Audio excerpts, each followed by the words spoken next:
এবার পুরসভার স্বাস্থ্যকেন্দ্রে দাঁতের চিকিৎসা এমনই উদ্যোগ নিয়েছে কলকাতা পুরসভা। কাশীপুরের বেসরকারি কলেজের সঙ্গে গাঁটছড়া বাঁধতে চলেছে পুরসভা, আর এবছরই বিনামূল্যে দাঁতের চিকিৎসা চালুর ভাবনা।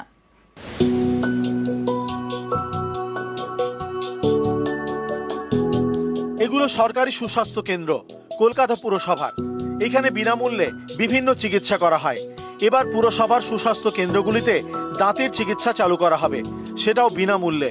কর্তৃপক্ষের দাবি, এই নিয়ে কাশীপুরের একটি বেসরকারি কলেজের সঙ্গে গাঁটছড়া বাঁধবে পুরসভা। এবছরই স্বাস্থ্যকেন্দ্রে চালু হতে পারে বিনামূল্যে দাঁতের চিকিৎসা। এই যে পুরসভার মূল যে আইন, যে আমরা বিনা পয়সা স্বাস্থ্য পরিষেবা দেব, সেইটার সাথে মেনে নিয়ে ওরা চুক্তিবদ্ধ হয়ে ডেন্টাল স্ক্রিনিং করবে আমাদের স্বাস্থ্যকেন্দ্রগুলোতে। এখন 10টা শুরু হচ্ছে, আপাতত পরে আস্তে আস্তে শুরু হবে। দাঁতের ডেন্টাল ট্রিটমেন্টে যা যা ব্যবস্থা আছে সবই হবে। এখন কলকাতা পুরসভার একাধিক সুস্বাস্থ্য কেন্দ্রে বিনামূল্যে চোখের চিকিৎসা হয়। প্রেসার, সুগার সহ অনেক পরীক্ষা নিরীক্ষাও হয়। বিনা পয়সায় দেওয়া হয় বহু ওষুধ। এবার সেখানেই শুরু হবে বিনামূল্যে দাঁতের চিকিৎসা।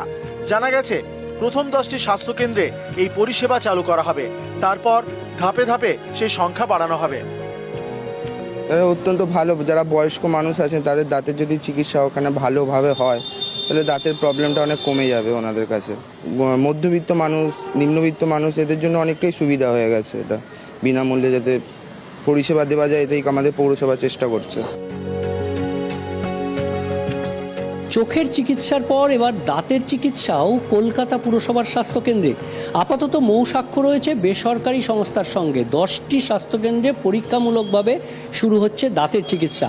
বিনামূল্যে কলকাতা পুরসভার সমস্ত চিকিৎসা কেন্দ্রেই দাঁতের চিকিৎসা হবে ভবিষ্যতে। ক্যামেরায় রাজীবের সঙ্গে বিশ্বজিৎ, নিউজ 18 বাংলা।